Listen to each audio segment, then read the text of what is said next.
Stop the cap.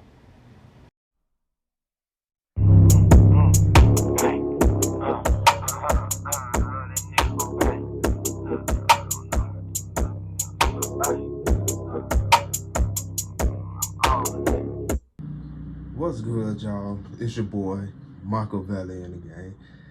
And today we got LeBron James and JJ Redick show. I think it's the Mind Your Game podcast, if I'm not mistaken. That might not be the correct title of it, but not really interested, to be honest, because I didn't watch the first episode. Don't know if they got a second one. But the clips that I'm seeing from the first one, which everyone I think is seeing, is the comparisons or the influence that the people that they said had on the game, and quite noticeably that LBJ, LeBron James, left out Michael Jordan. But before we get into that, we got Stephen A. giving his intake on how he feel on the podcast itself. So we're gonna look on that and we're gonna listen to that. First of all, major props and congratulations to LeBron James. I'm dead serious about this. Because if you remember, I'm not gonna be hypocritical here. There's 1,000 times I've talked about the genius and the brilliance of these basketball players. It's a LeBron James one day. It's a Kevin Durant another day. It's a Steph Curry another day. It's a Chris Paul another day. It's a James Harden another day. The list goes on and on. The NBA is rife with brilliant basketball minds. And their problem is they're so damn sensitive most of the time.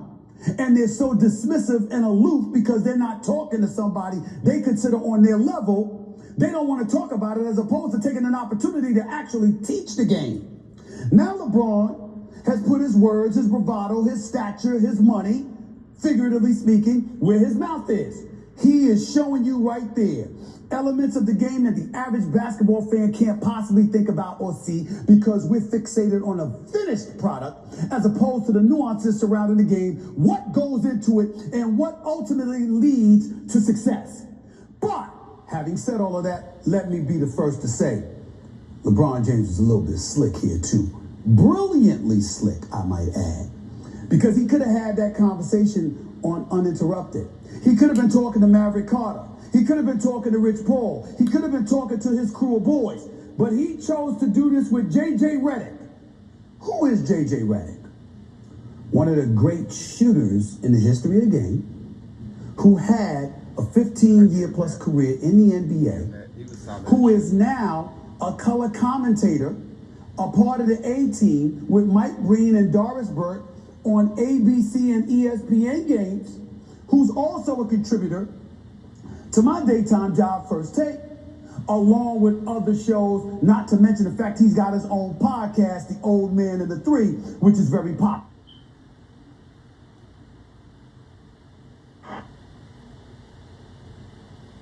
And the Three, which is very popular. So what happens is, when you get with somebody like a JJ who knows the game, who's a brilliant basketball mind, but can be a bit truculent or acerbic at times when somebody he believes is ignorant is in his face talking about the game, to have a voice like that serves LeBron in a multitude of ways, because it provides him cover from the regular discourse that would serve to criticize or sully his name in any way, because he don't want to do it. He believes that's beneath him. So he got with somebody that'll do it for him. Not to say that's what JJ signed on for, not to say that's what JJ is about. I'm just saying that JJ knows the game, and he is quick to check anybody who thinks they know stuff they don't know about the game of basketball. It's a brilliant move on LeBron James' part. Very slick, and it will work like heaven against everybody except me. It won't work. When you go out on that wing and you jacking up shots you don't need to jack up, or you hesitant about getting to the free throw line, or you choosing to shoot a fall away jump shot instead of taking it to the hole and being that man amongst boys that you are, JJ ain't gonna be able to help you there, no matter what he says. But it is a brilliant idea, and everybody should want to watch J.J. Redick with LeBron James. So you heard? Yeah, so that's what Stephen A. take was on it. In my opinion, I agree. I agree with Stephen A. Not everything, like, oh yeah, it work with everyone except me. But it's I give him his props to point that out though, because he is right though. I mean, JJ, you're gonna be there to stroke his ego. You're not gonna give no pushback, or no questions or nothing. And I know it's supposed to be about X's and O's, I think, because that's the mind of your game, I guess. I thought that was supposed to be all basketball. And the influential part that's basketball, I guess, So I would think it ain't all X's and O's. But for him to say that Allen Iverson and Stephen Curry would be one of the most influential people in the game, I can agree, but it's arguable. And this is the thing. This man left out Michael Jordan. If I'm last mistaken, what number did he come in the game with? Can somebody tell me? 23. Hold on. Before we even go to that, one of the people that he said is the most influential, which is Allen Iverson, which I totally agree. He had a major influence on my life too while I was growing up.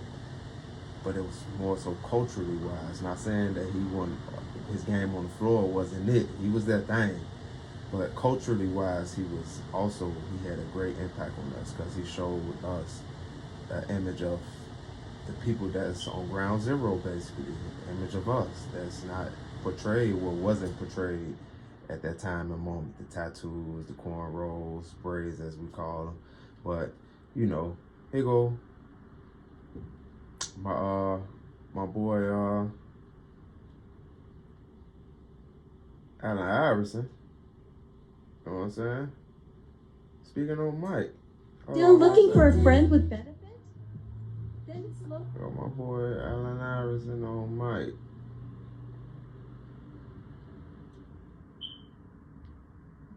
And looking back at Steph and Iverson, they're going to be.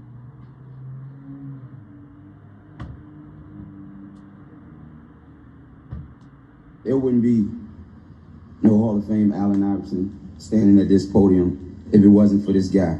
He gave me the vision, man. You want to be fast like Isaiah, and you want to shoot like Bird, rebound like Barkley, pass like Magic, be dominant like Shaq. But man, I wanted to be like Mike. Man, you understand? Everybody wanted to be like Mike, man. And it's okay. You know what I'm saying? It's okay. He skipped past that. And we also get him. You know what I'm saying? That ain't it. But he skipped past Allen Iverson. Even, I know Allen Iverson didn't come in the game with 23, but he had 3 in it. And I'm not saying that's why he took the number 3 as in some conspiracy, or I'm just going to take the 2 off and then put the 3 on there. Hey, we never know, because it was this conspiracy on Kobe and the 24. Instead of him switching to 23, he said, I'm going to try to be one up, and I'm going to be 24. Because the 24, in my opinion, was never explained. At least he ain't never get a chance to explain it. Rest in peace, Kobe. But we even got your boy, LBJ, LaBalco, allegedly, saying this. What is this? First of all, I wear the number because of Mike. I think I fell in love with the game because of Mike, just seeing what he was able to accomplish. When you're growing up and you're seeing Michael Jordan, it's almost like a god. For my name to come up in a discussion with the greatest basketball player of all time, it's like wow. Like I said, I did pretty much everything that MJ did when I was a kid. I shot fadeaways before I should have. I wore a leg sleeve on my leg and folded it down so you saw the red part. For no reason. I wore black and red shoes with white socks. I wore shorts so you could see my undershorts. What are we supposed to do with this, LeBron? How did you forget out your mans? Or he ain't your mans no more now, huh?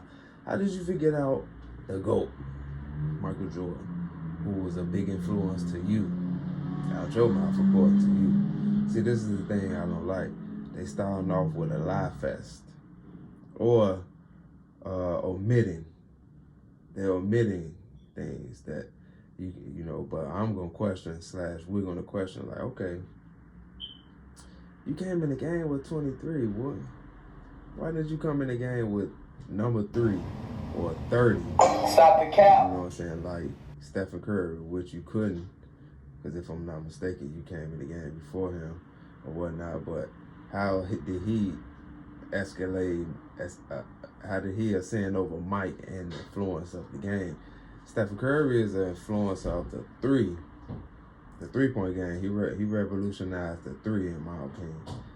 That's not too much big in comparison to what Mike did.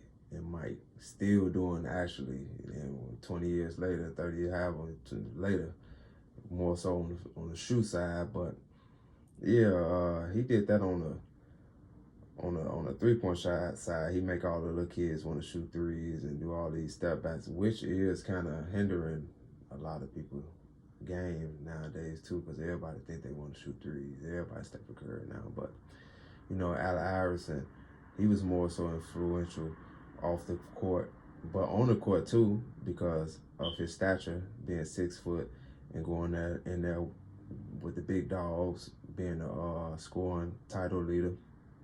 So, you know, that is what it is. But all in all, come on, y'all, don't start off with the lie fest, because it's looking bad.